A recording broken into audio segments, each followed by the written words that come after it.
যুক্তরাষ্ট্রের বিভিন্ন অঙ্গরাজ্যে মুরগির ডিম $1 অর্থাৎ বাংলাদেশি টাকায় 122 টাকায় বিক্রি হচ্ছে। 1 ডজন বা 12টি ডিম খুচরা বাজারে কিনতে খরচ করতে হচ্ছে বাংলাদেশি টাকায় 1464 টাকা।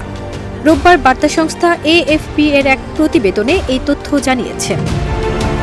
কেউ না বুঝলেও আমরা আপনার প্রয়োজন বুঝি, আর তাই তো অত্যাধুনিক ফিচার সম্বলিত বিভিন্ন সাইজ আর কালারের 250-টিরও বেশি ডিজাইন অপশন নিয়ে ওয়ালটন স্মার্ট ফ্রিজ বোঝে আপনার প্রয়োজন।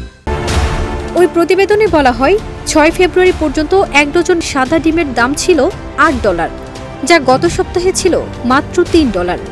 এছাড়া 2025 সালে ডিমের দাম আরও 20% পর্যন্ত বাড়তে পারে। দেশটির কৃষি বিভাগের তথ্য অনুযায়ী 2022 সাল থেকে যুক্তরাষ্ট্রে হাঁস মুরগির মধ্যে অ্যাভিয়ান ফ্লু ছড়িয়ে পড়ে, যা ডিমের বাজারকে অস্থির করে তুলেছিল। 2024 সালের ডিসেম্বরে ওই ভাইরাসে 1,32,00,000 ডিম পাড়া মুরগি মারা গেছে।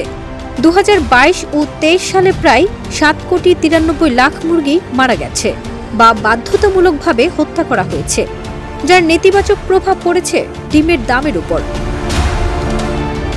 চাহিদার কারণে ডিমের দামের নতুন রেকর্ড সৃষ্টি হয়েছে। কয়েকটি অঙ্গরাজ্যে সাম্প্রতিক সময়ে আরও অনেক বেশি দামেও ডিম বিক্রি হয়েছে। খাদ্য তালিকার অত্যাবশ্যক এই উপকরণ দামের কারণে কিনতে না পেরে ক্ষোভ প্রকাশ করেছেন আমেরিকানরা।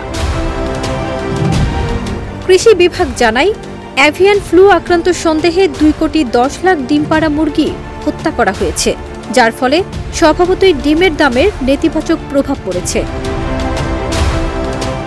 ফারজানা নিকিতা, দেশ রূপান্তর।